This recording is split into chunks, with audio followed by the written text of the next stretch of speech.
Olá, queridos, sejam todos bem-vindos. Que Deus abençoe você e a sua família no nome de Jesus. A mensagem que você vai ouvir agora do pastor Gilson Glittner é uma mensagem inspiradora que vai nos ajudar, nos alertar, a nos preparar mais para a breve volta de Jesus. Com vocês, o pastor Gilson Glittner com a mensagem da Palavra de Deus. Pecados escondidos. E eu não quero com isso que você se sinta culpado, que você se sinta ofendido. Eu quero que isso seja um estímulo. Eu quero que isso seja uma fonte de encorajamento para você. Porque se você tem algum pecado escondido na sua vida, e você não confessar esse pecado, e não abandonar esse pecado, a única coisa que vai acontecer é a morte eterna. Mas antes disso, eu quero ler uma citação que eu li ontem e fiquei pensando muito. Maior discurso de Cristo, página 121. Aqueles a quem Deus emprega como seus mensageiros, não devem pensar que a obra divina depende deles. Não é permitido que seres finitos carreguem esse peso de responsabilidade. Por isso que na oração eu falei, eu não me iludo. A loucura da pregação, ou ela acontece da parte de Deus a você, um encontro seu com Deus, não tem nada a ver com o mensageiro. O importante é a mensagem. Agora Deus usa vasos de barro, pó. Por isso que Paulo diz, é uma loucura, mas o Espírito Santo fará a obra. Eu quero ler 2 textos introdutórios.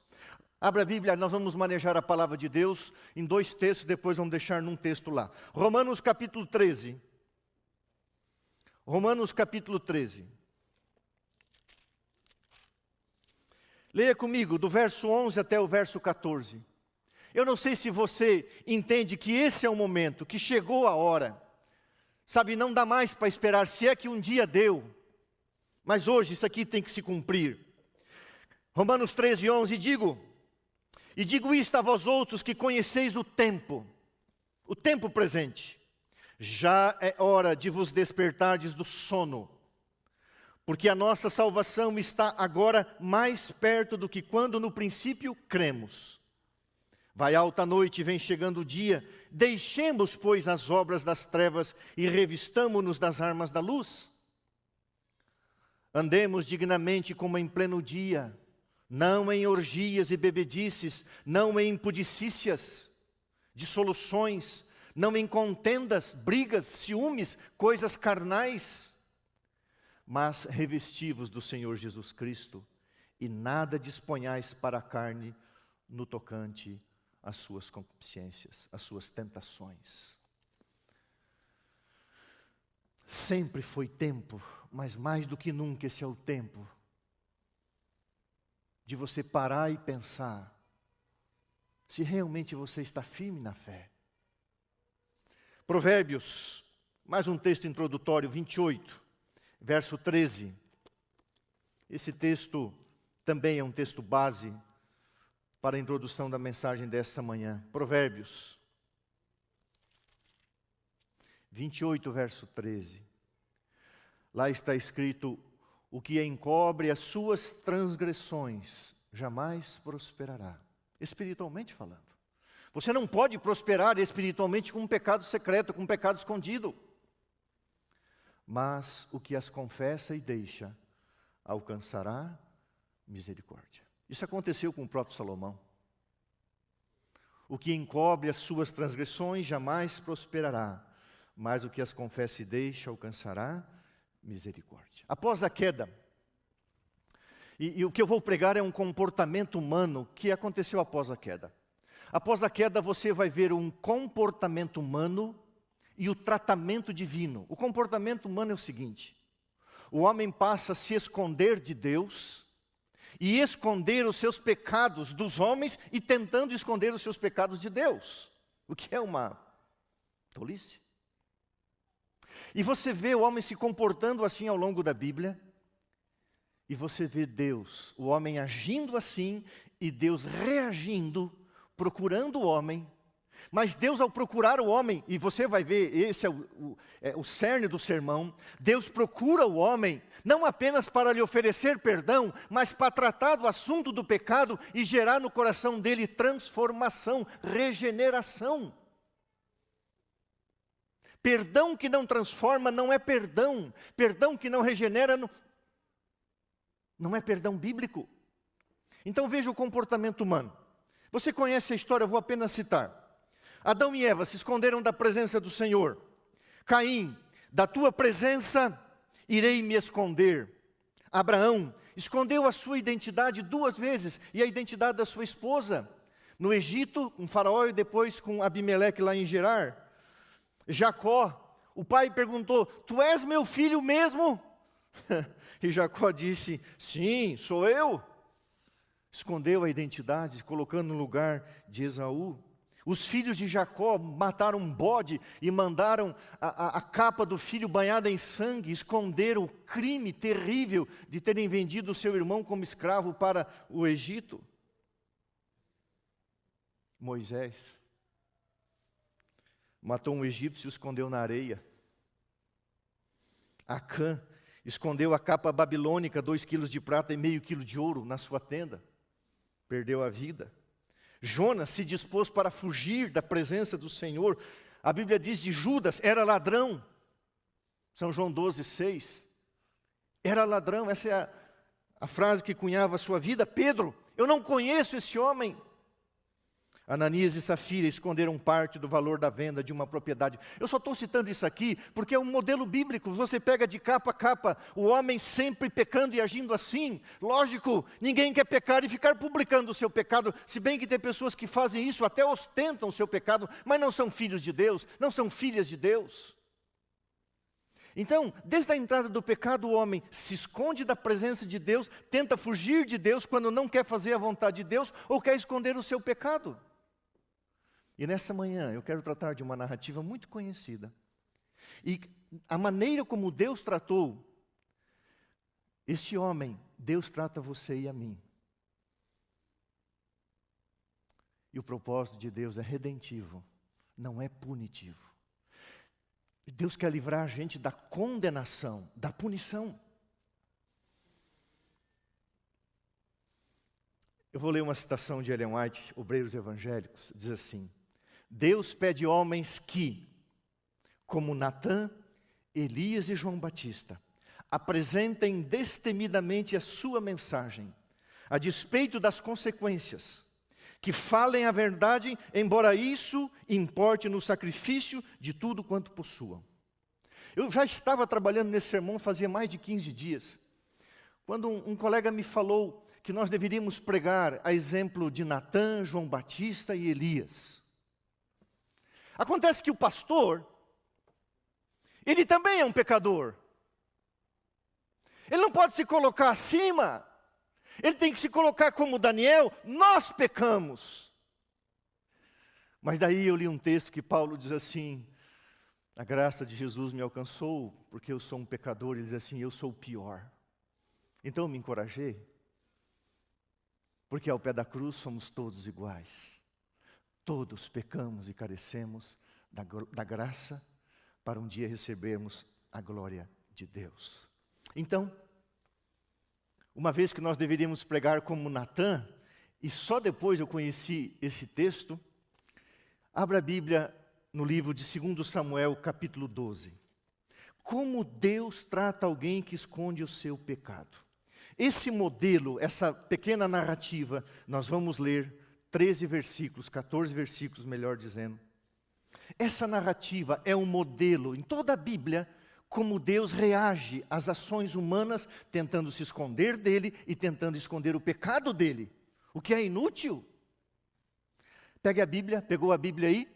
2 Samuel capítulo 12, você conhece a história. Vamos pegar só 13, 14 versículos, onde Natã é enviado por Deus para conversar com esse ser vivente aqui chamado Davi, que nesse momento era um homem segundo o coração de Satanás. Davi foi um homem, Davi foi um homem segundo o coração de Deus quando obedecia, Mas quando foi um assassino, um ladrão, um adúltero, um mentiroso, um traidor da nação, da lei de Deus, não me diga que Davi foi um homem segundo o coração de Deus. Vamos lá. Acharam aí, 2 Samuel capítulo 12? O Senhor enviou Natã a Davi.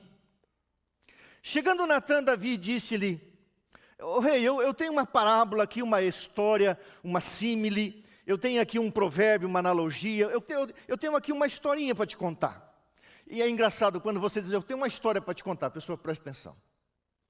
Era o profeta falando com o rei juiz. Rei, presta atenção.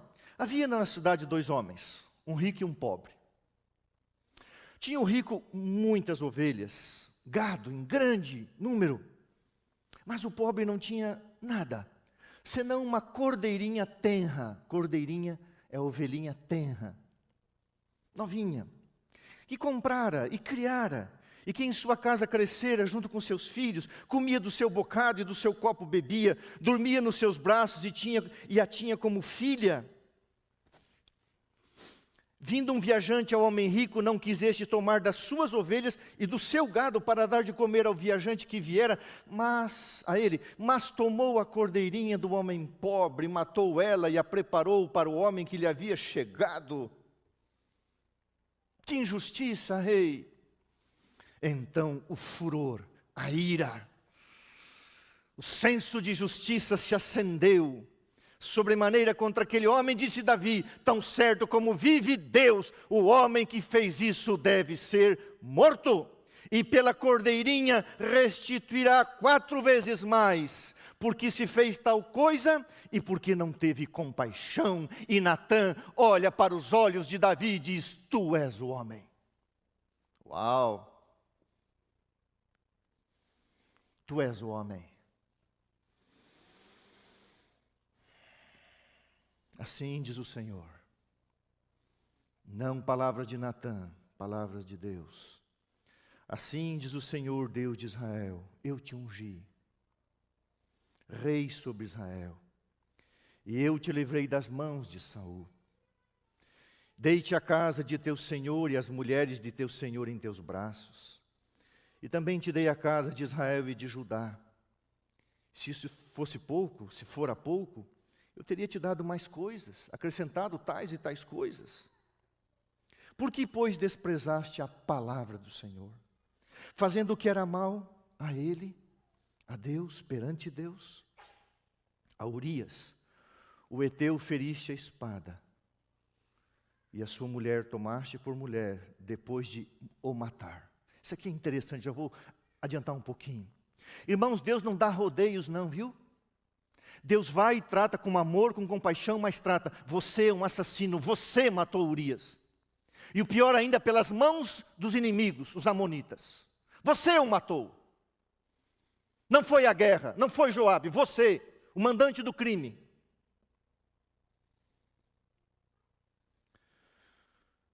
Você matou ele com a espada dos filhos de Amon. Verso 10. Agora, pois, não se apartará a espada jamais da tua casa, porquanto me desprezaste e tomaste a mulher de Urias, o heteu, para ser tua mulher. Assim diz o Senhor: eis que da tua própria casa suscitarei o mal sobre ti, e tomarei tuas mulheres e a tua própria vista, e as darei ao teu próximo, o qual se deitará com elas em plena luz deste sol. Agora veja: porque tu o fizeste em oculto, pecado escondido. Você escondeu o pecado. Mas eu farei isso perante todo Israel e perante o sol. Então o Espírito brilhou na mente de Davi. E ele disse a Natã: pequei contra Deus. Pequei. Disse Natã a Davi: o Senhor vai te perdoar, já te perdoou. Perdoou o teu pecado, não morrerás. Mas a consequência vem. O salário do pecado continua sendo a morte. Mas posto que com isso deste motivo a que blasfemassem, nós vamos entender isso aqui, os inimigos do Senhor, o fruto do teu pecado morrerá. O filho que te nasceu morrerá Então Natã foi para a sua casa. Irmãos, qual era o problema aqui? Quando nós pecamos, qual é exatamente o problema, além de nos ferir, machucar, destruir? Por que Deus não deixa a gente usufruir o pecado sem consequências? Charles Spurgeon tem uma frase muito interessante, ele diz assim: Deus não permite que seus filhos pequem com sucesso. Irmão, se Deus não fizesse nada com você e comigo, se Deus não permitisse a culpa, o sofrimento e a dor, Deus não ia nos salvar. Agora veja, um outro lado, e a honra de Deus, a glória de Deus. O Senhor foi desonrado, ele tinha favorecido e exaltado Davi, e o pecado deste representou falsamente o caráter de Deus, lançando ignomínia, vergonha ao seu nome. O que Deus faz, irmãos queridos, diz quem Ele é. Então Davi era um representante de Deus, e quando Davi ele comete esses crimes horríveis, ele era o pastor da nação, ele era o juiz da nação, era o rei da nação, estava debaixo da bênção de Deus. Então a acusação é o seguinte: o que Deus faz diz quem Ele é. Esse é o Deus de Davi. É assim que Deus é, tolerante com o pecado, tolerante com o assassinato, tolerante com o adultério, com o roubo, com a mentira. É assim que Deus age. O adúltero e a adúltera deveriam ser mortos pela lei de Moisés, mas pecados que não se toleravam nos súditos, se toleravam no rei. É assim que Deus é. Deus é parcial. Quem é Deus? Esse é o caráter de Deus. Irmãos, quando nós pecamos, está em jogo o caráter de Deus como seus filhos. Sabe uma coisa que eu fico muito triste, e eu repreendo, é quando alguém usa o nome de Deus em vão. De uma forma banalizada, de uma forma frívola, em piadas, qualquer tipo de piadas. Essa é uma forma de usar o nome de Deus em vão, mas também outra forma de usar o nome de Deus em vão é como Davi. Dizer-se um servo de Deus, um escolhido de Deus, um ungido de Deus, e fazer o que fez. Mas para aí, ele estava sob ordem de Deus, e se Deus não fizesse nada, era assim que Deus ia agir, assim que Deus age. Não tomarás o nome do Senhor teu Deus em vão. E Davi tomou o nome de Deus em vão. Agora nós vamos ver o processo. Irmãos, a primeira coisa que Deus faz, verso 1, o Senhor enviou Natã a Davi.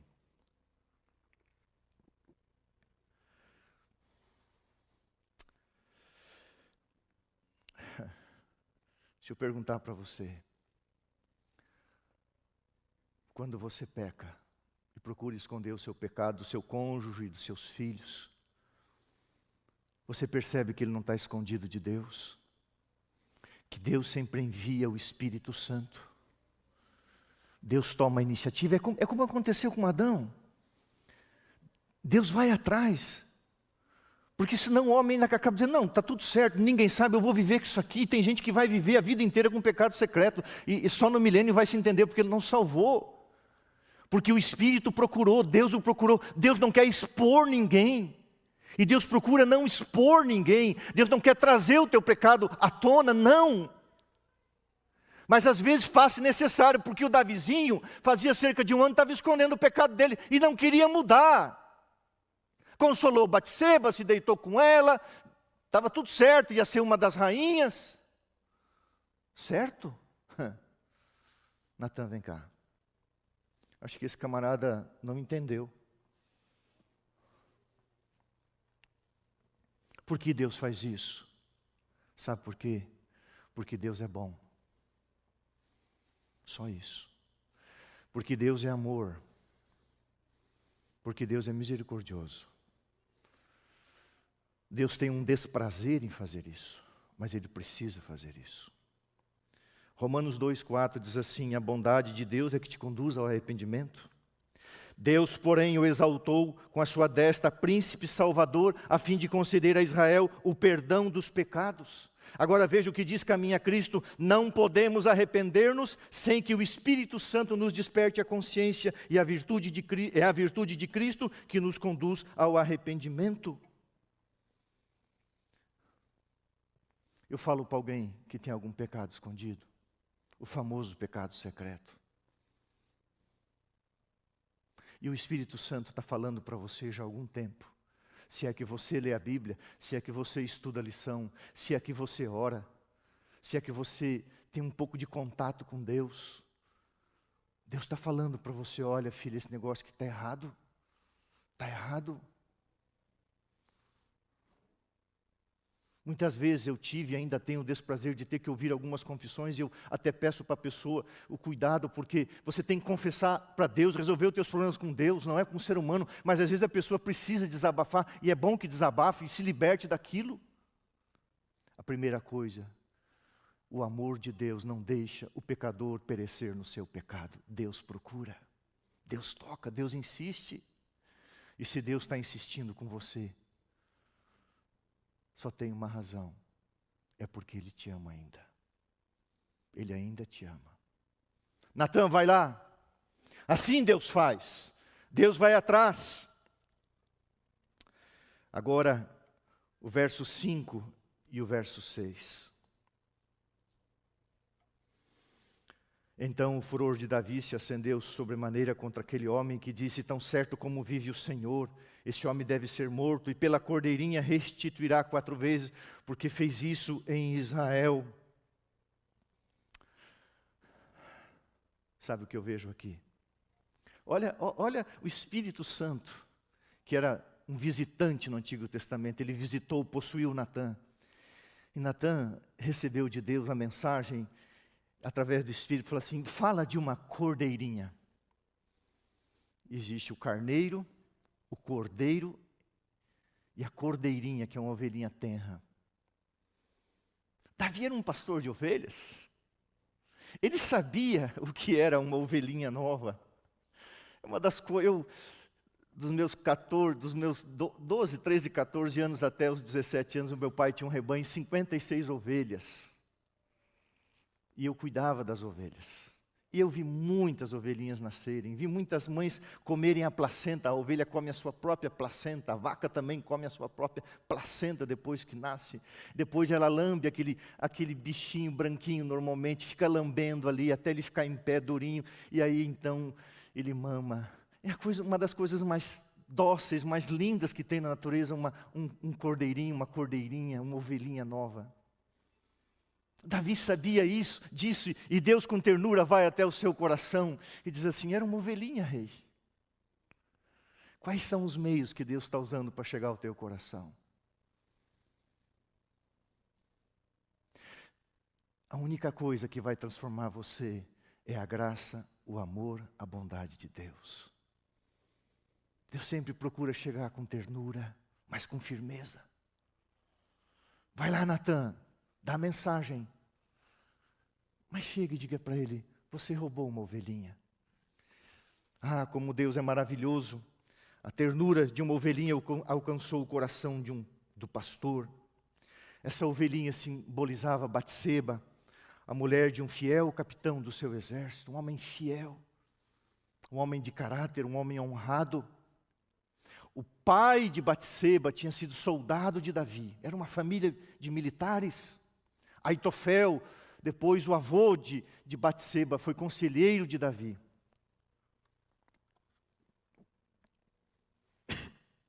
Então, para você aprender, um cordeiro é uma ovelha nova, um carneiro é uma ovelha velha, e uma cordeirinha, uma ovelhinha tenra. Deus manda recados.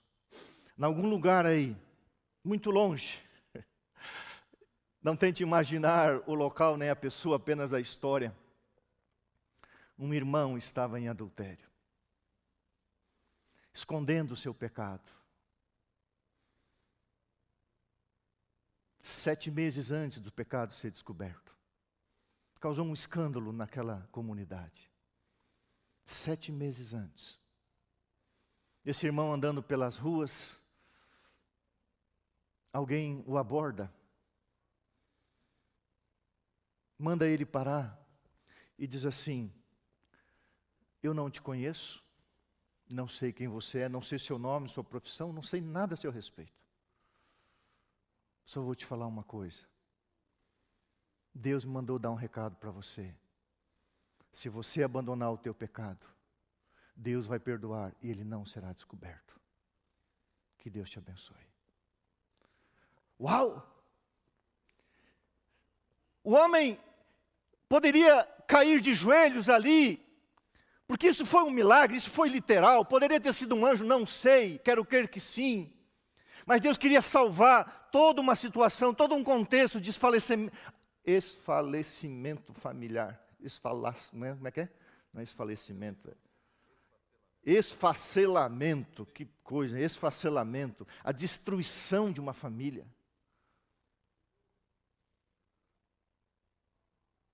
Mas ele continuou. Um recado de Deus assim. 7 meses depois, tudo estourou. E aí, irmãos, no que depender de Deus, Deus vai preservar o homem, Deus vai cuidar do homem. Verso 7. Então disse Natã a Davi: tu és o homem. Tu és o homem, mas continua: eu te ungi rei sobre Israel, eu te livrei das mãos de Saul, eu te abençoei, eu te ajudei.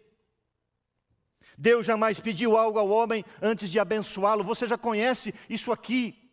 O mundo aí fora ensina assim: se você fizer isso, Deus vai te abençoar. Não! Deus te abençoa primeiro, Deus te unge, Deus cuida de você, Deus provê, como já proveu em Cristo, todas as coisas. Depois você entra num relacionamento de fidelidade, mas a primeira fidelidade começa com Deus. Diz assim: Davi, olha o que você está fazendo. Você é responsável por ter esse palácio, por ter uma cama para dormir à tarde, para não precisar ir para a guerra agora na casa dos 50 anos, porque eu fiz isso por você.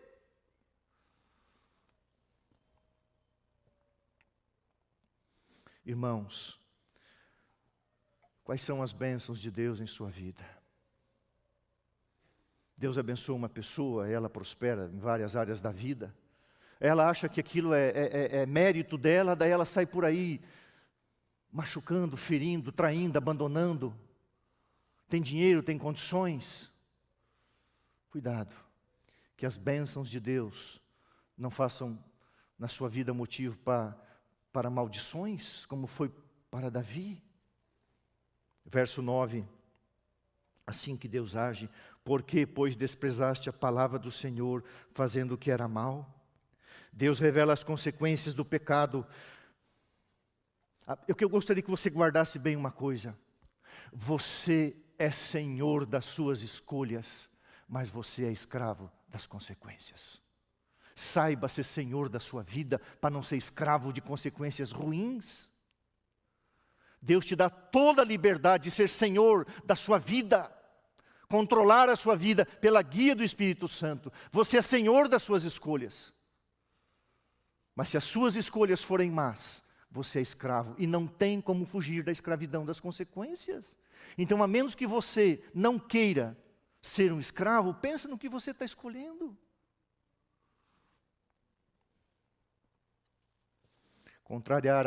Isso aqui eu preciso ler. Contrariar a palavra de Deus é ir contra o próprio Deus. Várias vezes aparece aqui: assim diz o Senhor. Agora veja o verso 10 e o verso 11. Agora, pois, não se apartará a espada jamais da tua casa, porque me desprezaste e tomaste a mulher de Urias, o heteu, para ser tua mulher. Assim diz o Senhor: eis que da tua própria casa suscitarei o mal sobre ti. Gente, isso aqui é muito forte. A nossa família está envolvida nas bênçãos de Deus, como a nossa família também pode estar envolvida nas maldições de Deus, por causa do pecado. Você sabe o que é um pastor ser chamado numa casa para fazer uma visita, aonde uma das filhas estava tendo possessão satânica? E você tem que tratar do assunto. O que está acontecendo aqui? Por que o diabo teve acesso aqui? Porque o pai daquela família tinha pecados nas madrugadas que abriu a porta para o diabo. O diabo entrava. E o diabo, tão covarde, não visitava ele, visitava a filha. E você tem que pegar esse irmão depois da reunião de família, porque chegou um ponto em que a menina tentou suicídio, chamar esse homem à parte assim: você tem consciência, filho? Do que você está fazendo, do que você está assistindo, do que você está praticando? Aí eu achei que não tinha nada a ver. Como não tem nada a ver? Uma das piores frases que o demônio inventou nesses últimos dias: nada a ver. Eu faço o que eu quero com o meu tempo, com o meu corpo, com os meus olhos.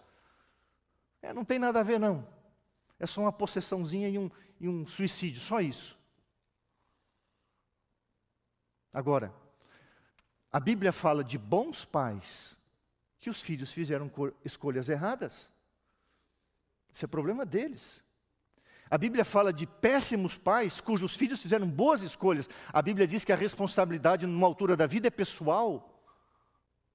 Mas como pais, como mães, como família, enquanto os filhos estiverem debaixo do nosso teto, nós temos a responsabilidade de mostrar o que é certo. Eu vou falar uma coisa com orgulho aqui. Não foi nenhuma nem duas vezes em que as minhas filhas, elas disseram assim: pai, por que você é tão apaixonado pela mãe? Você fica mimimi dentro de casa, mimimi. Fazer o quê? Eu vou fazer mimimi com quem? Linda, mulher de Deus, ora, escreve, companheira, minha amiga, minha confidente, minha parceira espiritual. Tem que ter mimimi dentro de casa, vou ter mimimi com quem? E as nossas filhas viram isso e veem isso, e às vezes escreve: ai pai, que melação, ai mãe, que melação. Tem que ter melação sim, senão vai ter tentação. Tentação é um impulso para você pecar. Verso 13. Verso 12. Porque tu fizeste em oculto, mas eu farei isso perante todo o Israel. Uau! Davi é mais um exemplo. Adão, Abraão, Jacó, Moisés, Pedro, Acã, escondendo-se de Deus e escondendo os pecados. Davi estava lá com o pecadão dele, pecado dele escondido. Em oculto, Deus falou: não. Irmãos, Deus é tão amoroso que Deus chama para conversar. Isaías 1, verso 16 em diante, 17, 18, 19, fala: vinde, vamos conversar. Vamos tratar desse assunto. Deus trata do pecado para tratar com o pecador e para regenerar o pecador. Deus trata. Então, querido irmão, tem alguma coisa que você precisa tratar? Não vá no colo de um sacerdote, não vá nos braços de um pastor, não vá numa sala pastoral apenas. Resolve com Jesus, porque é Ele que vai perdoar os teus pecados. Abandona isso, confessa isso, prospere espiritualmente, deixe esse pecado escondido de lado. Não viva uma vida secreta, uma vida oculta. Deus tudo sabe, Deus tudo vê. A Bíblia diz no Salmo 14, 12, do céu olha Deus para os filhos dos homens, para ver se há quem entenda, se há quem busque a Deus. Agora, lógico, irmãos, vamos ser sinceros, todos temos lutas, todos falhamos em muitas coisas, somos erráticos, mas o que não podemos permitir é carregar um pecado escondido em nossa vida, não confessar, não abandonar, ter tido a oportunidade do arrependimento e do perdão e não ter alcançado, como aconteceu com Esaú, verso 13. Então disse Natã a Davi: pequei contra o Senhor.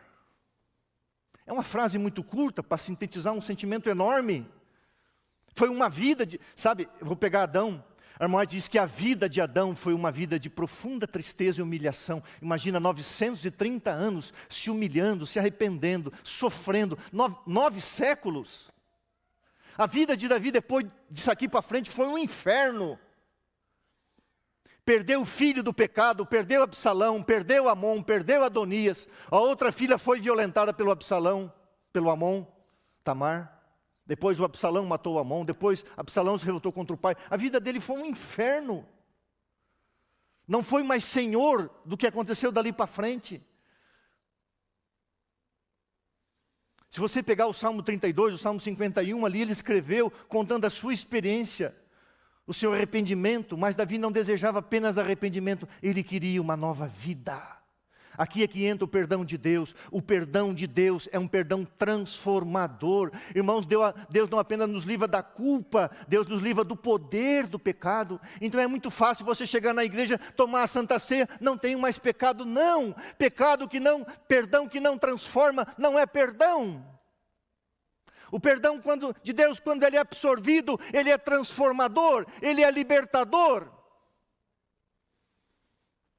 Há uma citação que eu carrego comigo, eu decorei, diz assim: quando pecamos e achamos que não devemos orar, é o momento de orar.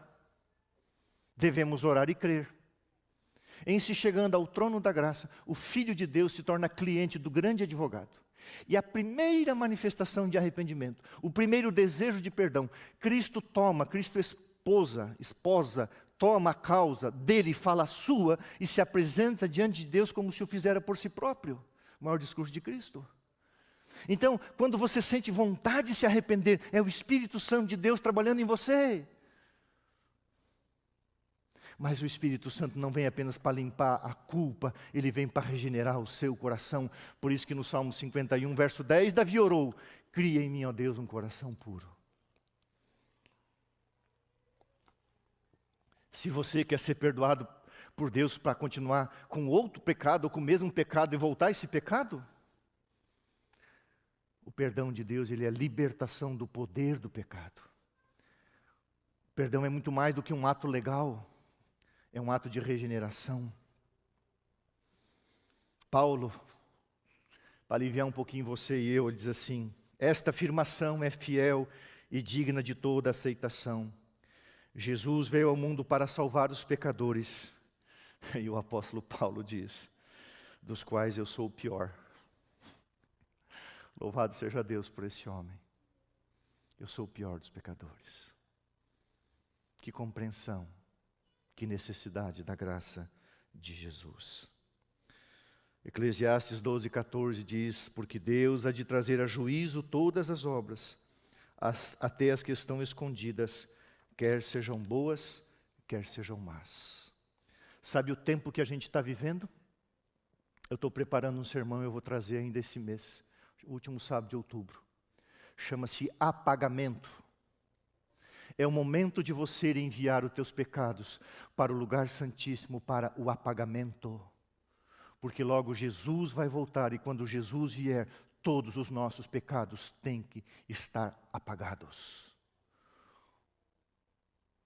No ritual do santuário, durante o ano, os pecados tinham que ser levados e confessados. No dia da expiação eram apagados. Nós estamos desde 1854 vivendo o período do apagamento dos pecados. Mas somente pecados confessados são pecados apagados. Então no dia 31 de outubro eu vou falar sobre isso, o apagamento dos pecados. Essa é a primeira parte. Você tem que confessar e deixar. E Jesus vai limpar, perdoar e apagar.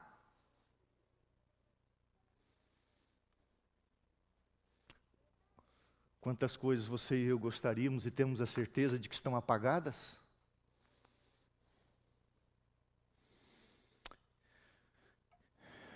Verso 13.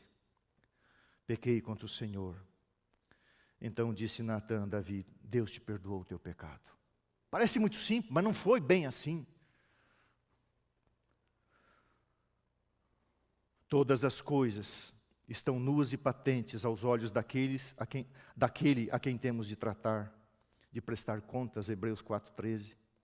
Toda confissão sincera e abandono do pecado tem a garantia do perdão de Deus e da restauração pelo Espírito Santo. Sabe o que me impressiona? Eu já falei isso aqui.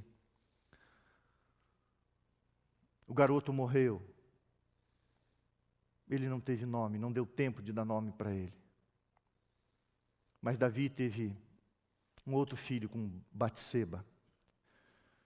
Davi, o amado, teve um filho chamado amado por Deus, Jedidias, Salomão.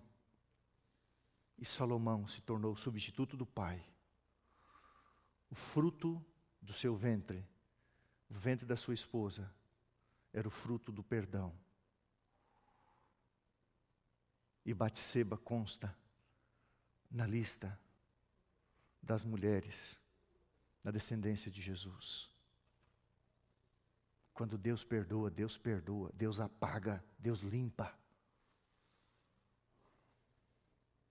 O perdão de Deus não é meramente um ato judicial pelo qual Ele nos livra da condenação.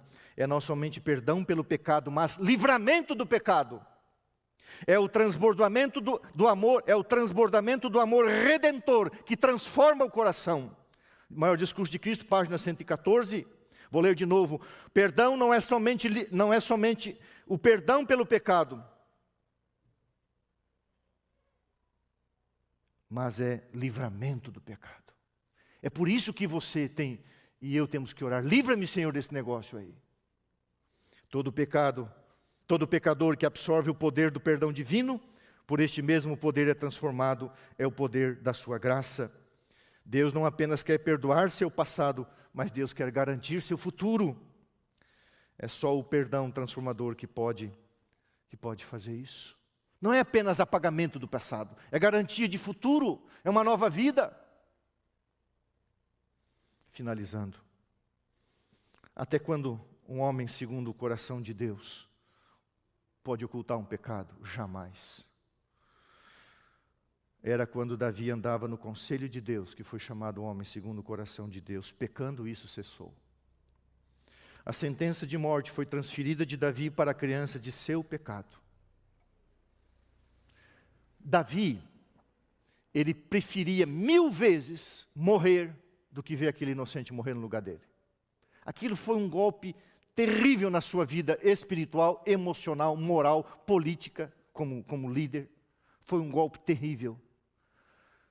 Um inocente pagou o preço do seu crime. Ele deveria morrer. Uma ilustração tosca, mas quem deveria morrer não morreu, e o inocente morreu no lugar. Deus nunca pecou. Deus não é Davi. Davi não é Deus. Mas num aspecto, Deus é inocente e morreu no lugar do culpado. A criança do seu pecado pagou o preço. Isso foi terrível para ele. Mas, graças a Deus, o livro Patriarcas e Profetas diz assim: posto que tivesse caído, Deus o levantou. Por quê? Porque Deus tratou com o pecador e tratou do assunto do pecado. Assim foi com Adão, com Jacó, Moisés, Pedro, Maria Madalena. Davi se humilhou e confessou o seu pecado, enquanto Saul desprezou a reprovação e endureceu o seu coração obstinado. Todos pecamos. Quem diz que não tem pecado é mentiroso. Deus vai atrás, Deus confronta, Deus trata com ternura, Deus chama o pecador e diz: vamos tratar desse assunto aqui, eu quero transformar você. Se você confessa, se você abandona, Deus erguerá, as consequências virão. Eu preguei um sermão aqui, as consequências de pecados perdoados, elas continuam, mas Deus não abandona o pecador enquanto ele está sofrendo as consequências do seu pecado. Deus levantou Davi, Deus restaurou Davi, Davi vai estar no céu. E a graça e a misericórdia de Deus. Eu quero finalizar fazendo uma pergunta para você, querido irmão, querida irmã. Existe algum pecado escondido na sua vida? Agradeça a Deus porque ainda está escondido. Confesse. Trate desse assunto com Deus. Vá no teu quarto. Chore se necessário for. Seja sincero. Se é que você quer ir para o céu. Você quer ir para o céu? você não vai carregando um pecado escondido. Esse pecado precisa ser lavado, perdoado, e você precisa ser regenerado. Uma vez,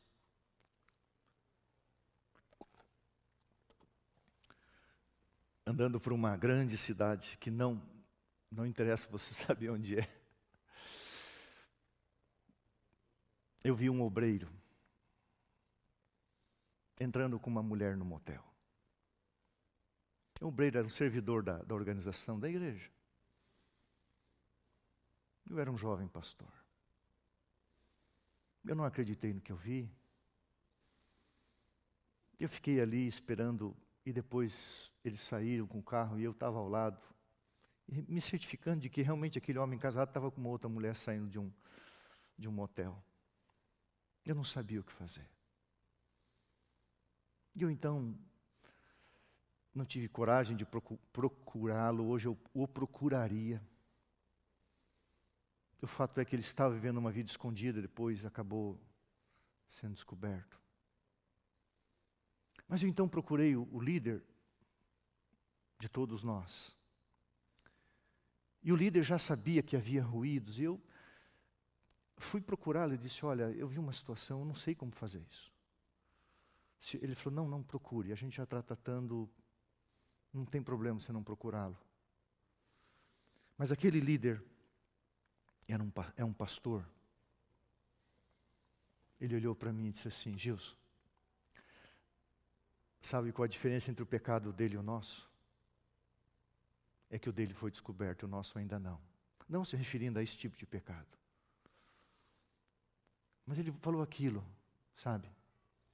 Existem muitos pecados ocultos. E Deus conhece os ocultos e os declarados. Então é importante que a gente tenha uma vida de comunhão, de arrependimento, de sinceridade diante de Deus. Eu quero terminar contando uma historinha para você. Você sabe que os Estados Unidos tiveram a sua Revolução da Independência ali no ano de 1755 a 1781. E havia uma pequena cidade, ainda é uma pequena cidade na Pensilvânia, chamada Efrata. E lá nessa cidadezinha pequena, hoje tem 13 mil habitantes na Pensilvânia. Nessa década, quando George Washington estava ali para se tornar logo e se tornou o primeiro presidente dos Estados Unidos após a Revolução, a Guerra da Independência. Ali havia um pastor muito piedoso, muito cristão, chamado Peter Miller. Um homem de Deus. E ele fazia de tudo. E ele era muito piedoso, muito querido. Como estava ali a cerca de 100 quilômetros da primeira capital norte-americana, Filadélfia, ele conheceu e teve contato, por sua piedade, por sua vida, por sua coerência, o exemplo, ele se tornou amigo do presidente George Washington. Acontece que nessa cidade tinha um sujeito que tinha uma vida oculta. E na Revolução, na Guerra da Independência Americana, ele era um traidor dos inimigos. E esse camarada, Michael Whitman, o Michael, ele causava muitos transtornos ao pastor. Perseguia, falava mal, injuriava, agredia, era um baderneiro, um bêbado. Mas não se sabia que, além de ser uma pessoa que afrontava o pastor Peter Miller, Michael, ele também tinha uma vida oculta, uma vida secreta. Ele era um traidor da pátria nascente, portanto, um traidor da própria nação e do próprio presidente. E foi descoberto. Alta traição. Condenado à morte. Pegaram ele em Efrata, levaram para Filadélfia. Iria ser morto. Traição, alta traição em período de guerra, revolução, ainda mais o nascer de uma nação. E então o pastor Peter soube. Veja, 1755, 1780, ali aquela época, ele sequer tinha um cavalo. O pastor Peter caminhou cerca de 105 quilômetros. Foi até a primeira capital norte-americana, Filadélfia. Tinha liberdade, se encontrou com o presidente George Washington.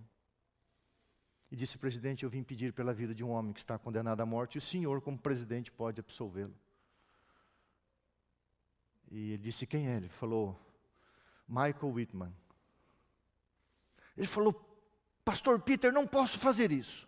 é alta traição, é assunto de guerra. E a independência da nossa... Não posso fazer isso por seu amigo. Lamento, não posso, pastor. E o pastor Peter disse, meu amigo? Não, presidente, ele é meu inimigo. E aí contou todas as coisas que ele fazia contra o pastor. Ele não é meu amigo, ele é meu opositor, ele é meu inimigo. E então George Washington disse assim, pastor, você caminhou mais de 100 quilômetros para pedir a libertação de um inimigo?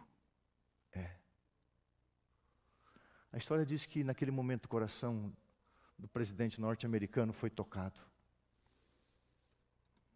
E a história diz que o próprio Peter Miller saiu com ele da prisão e voltaram para Efrata. E aquele homem, tocado pelo amor de alguém que o procurou, tratou do seu pecado, da sua condenação, o libertou. Aquele homem não teve outra escolha. O perdão oferecido pelo pastor transformou o seu coração e ele se tornou um fiel seguidor de Jesus Cristo. É isso que Deus quer. Muito obrigado a você que esteve conosco assistindo esta mensagem maravilhosa do pastor Gilson. Que Deus abençoe o seu lar, a sua família. Não se esqueça de deixar aquele likezinho. Se você puder compartilhar também, compartilhe com outras pessoas, para que outras pessoas também sejam abençoadas por Deus. Grande abraço, TV Santarém, o canal da bênção.